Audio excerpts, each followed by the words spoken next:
তো কিয়ামতের আগে মারে ভুলে যাবে, মাকে ভুলে গিয়ে স্ত্রীর পেছনে পেছনে দৌড়াবে। খবরদার, খবরদার। আপনি নামাজি হতে পারেন, মুসল্লি হতে পারেন, হাজী সাহেব হতে পারেন, কিন্তু মা যদি বদদোয়া দেয় আপনার সব শেষ, দুনিয়াও শেষ, আখিরাতও শেষ। মায়ের মর্যাদা বাবার চেয়ে 3 গুণ বেশি। হামালাতহু উম্মুহু, কারণ বাবা পেটে ধরে নাই, পেটে ধরছে কে? ওয়াহানান আলা ওয়াহান, 8 মাস 10 মাস এই বোঝাটা বাবা বহন করে নাই, করলো কে?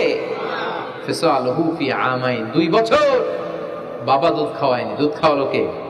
মায়ের এক ধার দুধের দাম কাটিয়া গায়ের চাম, পাপস বানাইলেও ঋণের শোধ হবে না, এমন দরদি ভাবে কেউ হবে না আমার মা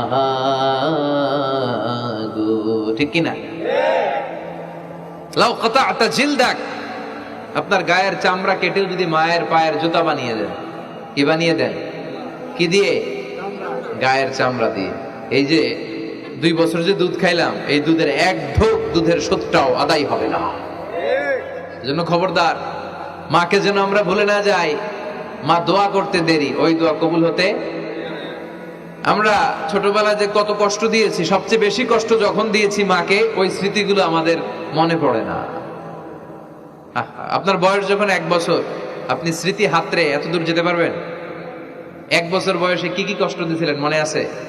মানুষের বয়স যখন 2, 3, 4 হয়, 4-5 বছর বয়সে, তখন তার কথাগুলো খেয়াল থাকে। কিন্তু সবচেয়ে কষ্ট কিন্তু মাকে বাবাকে আমরা দিয়েছিলাম যখন আমাদের বয়স 1-2 বছর ছিল। আর মায়ের পেটের ভিতরে যখন ছিলাম তখনও কষ্ট দিয়েছি কি দেই নাই? এক একটা লাথি যখন মেরেছি আমার মা বেহুশ হয়ে যেত। আমাকে আপনাকে জন্ম দিতে যে আমার আপনাদের মা কতটা কষ্ট করেছেন খেয়াল করে শুনুন। চিকিৎসা বিজ্ঞানীরা বলে একজন সুস্থ মানুষ 45 ইউনিট পেইন, মানে ব্যথা, একসাথে সহ্য করতে পারে। ব্যথার তীব্রতা, সিভিয়ারনেস যদি এর চেয়ে বেড়ে যায়, হয়তো লোকটা বেহুশ হয়ে যাবে, না হয় মরে যাবে। কিন্তু আমার আর আপনার মা আমাকে আর আপনাকে জন্ম দিতে যে ওই ডেলিভারি যখন দিয়েছিল, 57+, 57 ইউনিটেরও বেশি ব্যথা তিনি সহ্য করেছিলেন।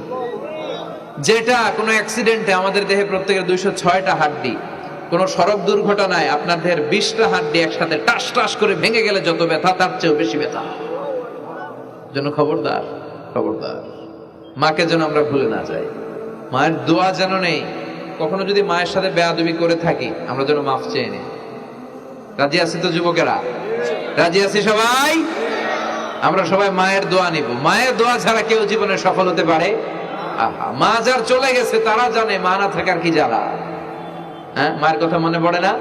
যখন রাত্রি নিঝুম, এই চোখে ঘুম, একলা শূন্য ঘরে, তোমায় মনে পড়ে মাগো, তোমায় মনে পড়ে, জানি তোমার দোয়া পেলে উঠব সকল বাধা ঠেলে, তোমার দোয়া সকল কাজে ঝরছে মাথায় পড়ে, তোমায় মনে পড়ে মাগো, তোমায় মনে পড়ে, যখন রাত্রি নিঝুম, এই চোখে ঘুম, একলা শূন্য ঘরে, তোমায় মনে পড়ে মাগো, তোমায় মনে পড়ে।